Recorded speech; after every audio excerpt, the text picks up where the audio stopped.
Oi, gente, tudo bem com vocês? Hoje a gente vai comentar sobre o tema sobre o superfungo. Não pode analisar.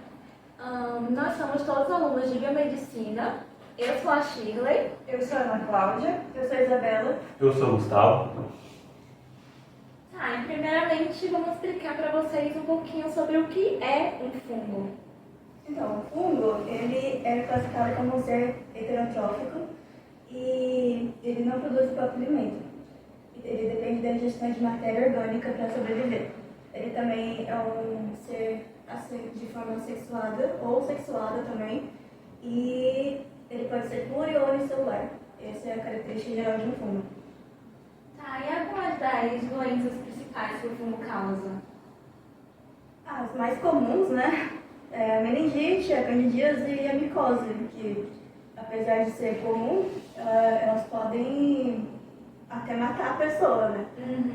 É que os fungos não necessariamente eles são só maléficos, né? Na verdade, a nossa microbiota é composta por muitos fungos, como por exemplo a candidíase, ela é causada por um fungo que já existe na microbiota vaginal e só acontece ela quando o fungo se reproduz em uma quantidade acima do que é o normal para o nosso corpo. Isso acontece em várias outras doenças também. Sim, também, tipo assim, o fungo, ele é até comestível, tipo assim, alguns, né? Não todos.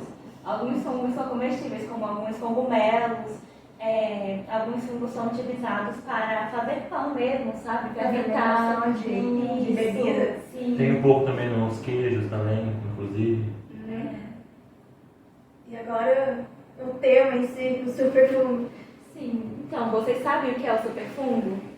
Então, sabemos que há vários tipos de fungos, mas o que é o superfungo? Então, nós sabemos que o nome científico do superfungo é Candida auris, mas por que popularmente ele ficou conhecido como superfungo?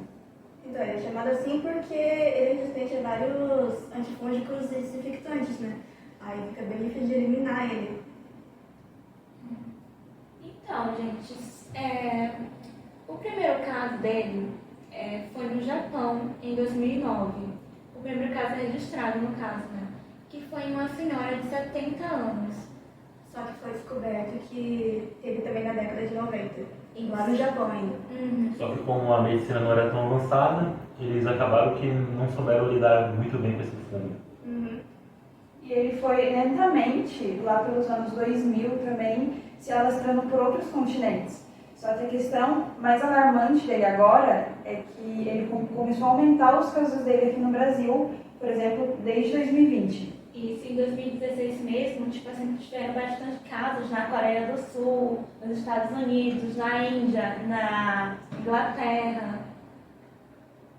O modo de infecção dele acontece como qualquer outro fungo, geralmente por inalação ou mesmo pelo contato com a pele, que é muito comum. Na mucosa também. Sim, através de todas as mucosas.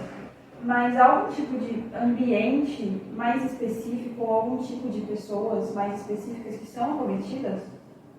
Então, no caso de relatado mesmo, pessoas mais imunossuprimidas em hospital, por exemplo, que as pessoas já estão bastante doentes, aí é bem mais fácil dele entrar no corpo e Se manifestar se também. manifestar. E parasitar lá dentro, né? Fazer uso de todos os nutrientes que estão lá. Por isso que é importante também você ir no médico, fazer todos os exames, porque esse tipo de fungo, ele ataca mais as pessoas que estão mesmo com a imunidade baixa. Gente, em relação à transmissão, ele ocorre tipo, diretamente pelos equipamentos e materiais que foram meio que infectados pelo fungo. Então, por exemplo, se o médico vai lá, pega um estetoscópio e use um paciente que está com Candida auris e depois use um outro paciente saudável, é capaz que esse paciente acabe contraindo esse fungo. E também a transmissão ocorre diretamente pelas mãos dos profissionais de saúde. Então, assim, é bem importante higienizar as mãos, né? Não só lavar as mãos. Sim, as mãos e os equipamentos. E os equipamentos, A não gente só lavando. A gente entra numa questão também da responsabilidade hospitalar, né? Porque a gente sabe que o hospital é os principais ambientes transmissores de vírus, bactérias, fungo, todo tipo de coisa. Mas acho que é uma questão de responsabilidade bem grande também, a questão da higienização, de desinfectar o ambiente, da responsabilidade do médico. Mas infelizmente não é bem assim que acontece. Tanto é que o primeiro caso foi lá na Bahia, do superfungo. Aqui no Brasil, né? Foi registrado. E Então, o seu diagnóstico, ele pode ser feito pela coleta de sangue, pela análise dele, mas por ser um vírus muito complicado de se detectar, porque ele pode se assemelhar tanto a vírus quanto a bactérias, os seus sintomas, é necessário fazer outros exames laboratoriais, como a espectrometria de massa e os métodos moleculares. Mas vocês podem explicar melhor o que são eles? espectrometria é tipo um software que vai analisar esse fungo e primeiro ele entra com uma amostra na máquina, é tipo uma máquina, ele entra com uma amostra, aí vai o laser, evapora essa amostra e esse vapor do fungo vai ser ionizado e vai chegar até um sensor que vai detectar o tempo que levou para ele chegar até lá e a quantidade que tem. É bem complexo, né? Então, já nas técnicas moleculares, eles são baseados em análises diagnósticas de moléculas como DNA e RNA, sem necessidade de oferecer uma imagem de toda a comunidade microbiana. E assim, gente, o sintoma dele ele é bem parecido com virose até, porque tem vômito, tem febre, pode ter na virose, mas também tem fadiga e aumenta a frequência cardíaca, o que torna perigoso, porque né, frequência cardíaca. Sim, tanto que é por isso que é mais difícil de detectar ele. Porque por conta disso, muitos médicos acabam diagnosticando indiscriminadamente o uso de antibióticos ou o uso de antivirais, só que não vai funcionar, não é o certo, assim, não funciona nem com antifúngico. Exatamente. Então, em relação aos tratamentos, não existe nenhum tratamento específico. As pessoas que acabam tendo esse fungo, eles são internados, mas muitos acabam vindo a óbito porque os sintomas são muito complexos e muito fortes, né? Então, elas acabam não aguentando. Mas a maioria que morre, na verdade, eu vi que são não por causa do superfungo, e sim por causa de complicação médica. É complicação médica que tem. Mas, mesmo assim, é muito número que está internado com o superfungo e morre lá. Ele é muito multiresistente. Muito. Muito resistente. Então, uma coisa também que a gente tem que levar em consideração também é o SUS. Como o governo ele não dá verba suficiente para o SUS, geralmente o pessoal tem que se virar com o pouco que tem. Então acaba-se que eles têm que improvisar também com outras pessoas também, tirar do seu dinheiro também, tirar do seu próprio dinheiro, porque senão eles não têm como... A questão da responsabilidade hospitalar e da responsabilidade médica fica prejudicada com isso. Porque se não tem verba para equipamentos e para higienizar o local de forma adequada, acaba ficando prejudicado. E esses ambientes acabam se tornando esquecidos. Acaba sendo um ambiente mais propício de que tanto essa quanto as outras doenças se alastrem. Exatamente. Tá. Então, gente, eu tenho uma pergunta para vocês. Vocês sabem qual que é a diferença do superfungo para os fungos comuns? Então, vou explicar um pouquinho. A primeira diferença é que ele é um fungo muito resistente. Então, ele é muito difícil de ser tratado por ele ser resistente até os fungicidas, né? Uhum.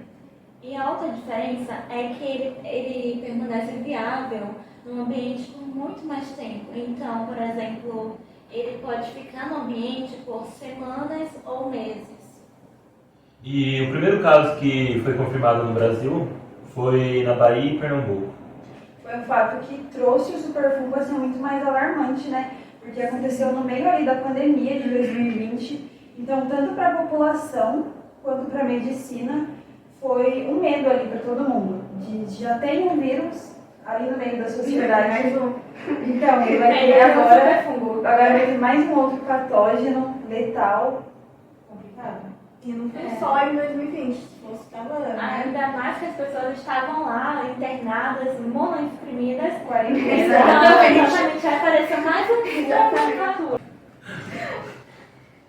E sem contar também que como o pessoal que pegou Covid no hospital ficaram com imunidade baixa, o superfungo foi mais para acabar com a vida dessas pessoas. Porque foi bem mais fácil para chegar até as pessoas. Sim. E também teve caso em dezembro de 2021, e também nesse ano, de janeiro a agosto, Nossa. que teve caso também, que foram mais 42 pessoas que foram diagnosticadas com esse perfume. Então, assim, muita gente ainda. Então, o tempo de vida do superfungo pode variar entre meses. Semanas e meses, né? Tá, então é isso. Acho que esse foi o tema de hoje, o superfungo. Acho que já explicamos bastante coisa. Espero que tenha entendido. Eu espero que vocês também tenham gostado da nossa explicação. E é isso. Tá, então vamos nos despedir certinho, né, gente? Tá, gente, então esse foi o podcast, o episódio de hoje. Espero que vocês tenham gostado, que vocês tenham aprendido sobre o assunto. E é isso. Vamos pedir? Tchau, tchau. Tchau. Tchau.